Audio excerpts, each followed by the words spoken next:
What is the relationship between prana and Kundalini?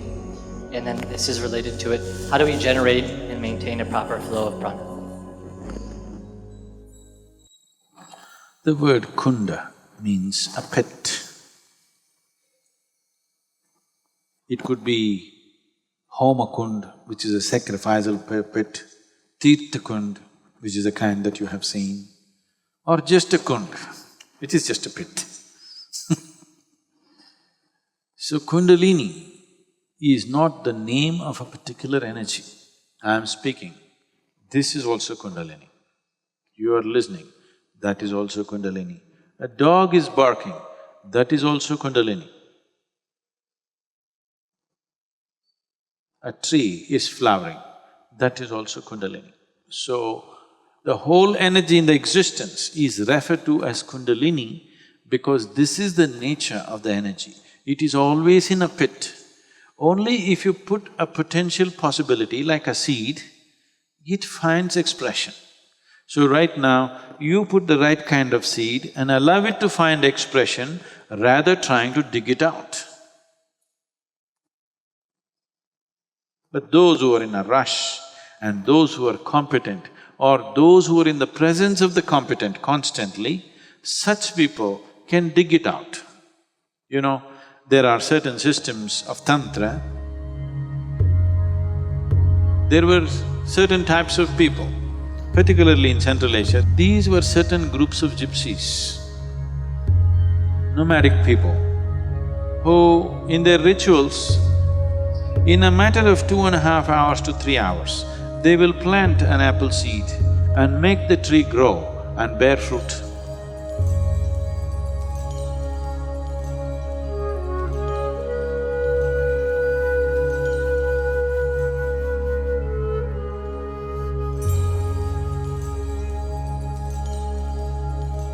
In India, there have been many situations like that.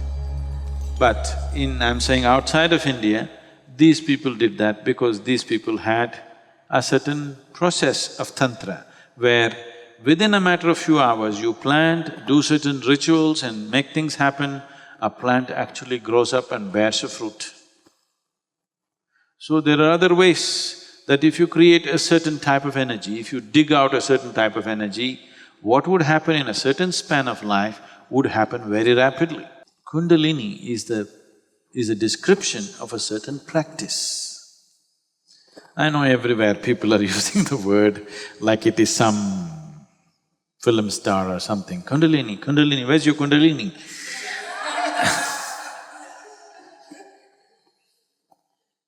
Now, getting your energy out of the pit,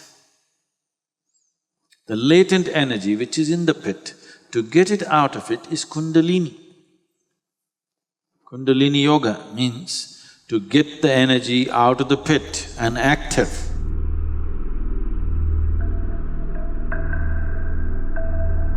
A massive amount of energy is in the pit.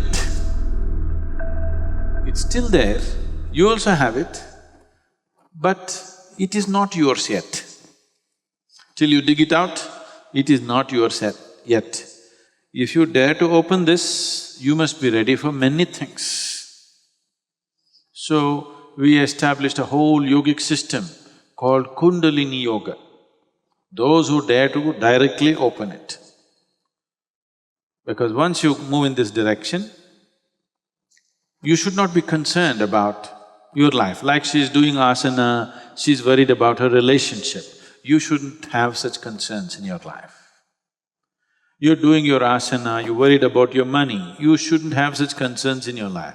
Because if this grabs you from inside, everything will evaporate, nothing matters. So, Kundalini Yoga is for those who have no interest in life around them. After they master it, maybe they can play with life. But when they are on it, they have no interest in anything around them. Their only interest is they want to go and explore the pit where the life is coming from. All this is happening, they want to know where it's coming from, all this physical manifestation.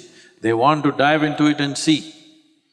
So one aspect of Kundalini Yoga is to go into the pit or Kund is also another reference to the womb. You're trying to go back to the womb. Going back to the womb means going back to the place where you were manufactured.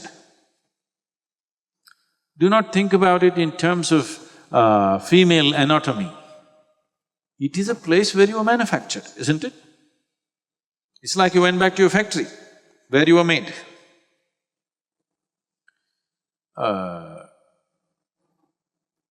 Yesterday I went to Bangalore to visit the Volvo plant. Where they make the buses and trucks in India. So I went there and I got engrossed the whole day in the engines and the works and the technology. Because it's one thing to see a machine performing outside, it's another thing to see how it is made. With how much care and how much intelligence the whole thing is made, is a different game altogether. That's what a mother's womb is, isn't it? Such a complex system is being put together in a woman's womb. So one of the things that most Kundalini yogis do is, if they don't find a cave, they will burrow a hole in the earth and go inside.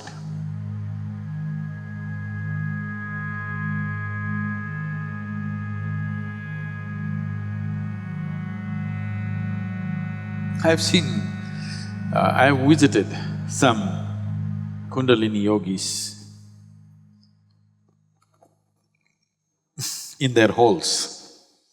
Unfortunately, they had become like rats, not like yogis. They only burrowed themselves in without the necessary what needs to happen within them. So when that happens, you just end up being a rat, not in the race, but just a rat.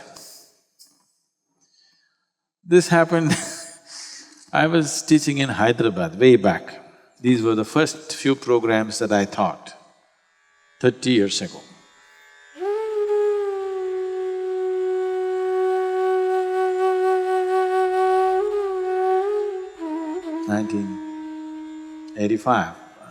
'83, I think. '83 was the first class in Hyderabad. And one man came, completely wired out, no muscle, all wired. He was an ex-member of the parliament. So he got so engrossed in Kundalini yoga and he dug a hole. There's a place called… anybody from Hyderabad? Nobody? Oh, you're there. There's Hussain Sagar. The other side of Hussain Sagar, not the tank bund, the other side of Hussain Sagar, this man somehow got government permission to build one small room, burrow a hole and sit inside and do his yoga.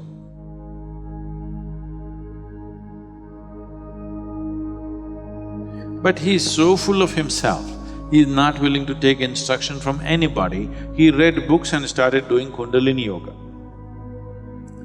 So when he came to me, he was quite a twisted out creature, but he's a member of a parliament. He was, at least. So he's been exposed to the ways of the world and everything. So I start off responsibility. I did not come here to learn civics, teach me yoga. So I looked at him and I said, I remember this very well because the volunteers and people who were there to help me were just shocked. I was telling him so many things, he just came back with the same thing. I said, "Hey man," I said, "Hey man, just listen.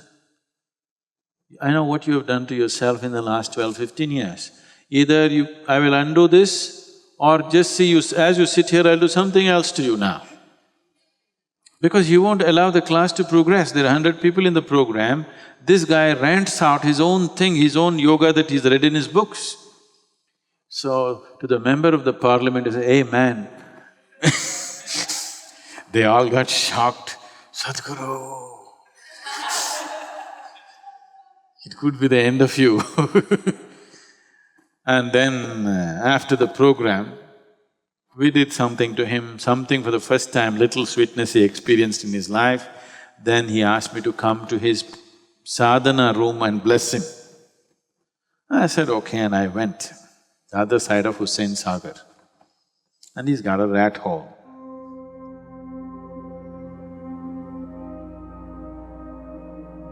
This could be a yogi's cave if it is done properly. If you don't do the right kind of things, it just becomes a suffocating hole, you know. So, I walked in, a stench. Stench is not in terms of smell, it's a stench of no life. This man is killing himself, literally, doing all the wrong things. So, he is doing all the physical things right, in the sense, he is sleeping on a mat, no pillow, he eats only one time a day and you know, all those things that he read in the books that yogis are supposed to do. Then it's morning, I went, early morning like 6:30, then I went and I spoke to him for about 2 hours and by then he was like this with me. Then I said, order a breakfast. He said, morning I don't eat. No, I don't eat in the morning. I said, order a breakfast. I want to eat. See, for somebody who thinks not eating is the greatest sadhana, eating is corruption, do you understand? So I want to do that to him. I want to eat in his place. I said, order, what is their closest hotel? Order this, order that. So with great… he never brings all this food into the thing. He's just eating raw… what's gorkai? Gorchikirkai. Okay. Gorchikirkai. He's eating gorchikirkai. It's a bitter vegetable, only by cooking it'll be nice. So that's his breakfast, he wants to have that's his meal actually.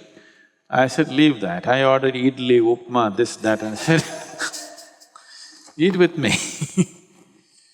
And I spent almost 5–6 hours that day with him and made him eat idli and upama and whatever was there. Broke his rigidity a little bit. So, yoga can become like that, Kundalini yoga, because you're trying to dig. So you dig a coal mine, without the necessary preparation, you can die in just the dust of the coal, isn't it? So the same thing, if you dig into the kund, you must be ready, equipped in every possible way. Otherwise you don't talk Kundalini, not necessary at all. I know it's so loosely talked about. Kundalini is not referring to a certain dimension of energy. Kundalini is referring to a certain form that our energy has taken or a certain place our energy has settled into. It has settled into your pit and it's not coming out. And what is in a pit is of no use to you. So, bringing it to use, there are gentler ways of doing it. Hatha yoga that you're doing, if you open up your system, slowly, depending upon what your system is ready for, slowly it will move up, a higher level of energy you can easily experience. But if you dig the pit itself, then it's like a minefield. There are people who go and defuse bombs. So now if you go to diffuse or to dig up something which is very powerful without necessary preparation, that's not a good thing. If you're too good at it, maybe without protection you can go and do it. Otherwise, it's always best that substantial protection is created before we attempt it. Or the best way is, you open up the system, slowly you will see a higher level of energy moving through you. Gradually, system becomes more and more vibrant. But if you want to touch the Kundalini, that which is in the Kund, preparation or constant observation by somebody who knows what's happening, or a cared-for atmosphere, an atmosphere that is competent enough to handle it, somebody who is competent enough to handle this for you, or your own competence will come, it's too long to get your own competence. So going for Kundalini yoga straight is a foolhardy thing to do. Most people just do it for 3 days and they go on saying, I did Kundalini yoga, I didn't do Kundalini yoga, because Something in that name they're doing because people want to start with the highest, not with the lowest. Where should you start? 1, 2, 3 or zillion, billion, million? 1, 2, 3 is the way to start, isn't it? If you do 1, 2, 3, if you know up to 9, you can go any number you want. You don't have to run zillion. If you learn up to 9 numbers, and if you get a gift of 0, you can go as far as you want, isn't it? You don't have to start there. See, right now, there is Kundalini in the earth. Instead of trying to dig it and suck it out, you plant a seed, it grows up. If a tree has to push itself against gravity and grow that big, a phenomenal energy must be working, isn't it? Isaac Newton only saw a small apple falling down. Why did he miss a whole tree growing up? Something is pushing it up, isn't it? Much bigger than apple falling down or no? Something far bigger energy is pushing it up. Now, this pushing up, you can call it Kundalini. So Kundalini is that dimension. One should not meddle with it unless they're truly competent.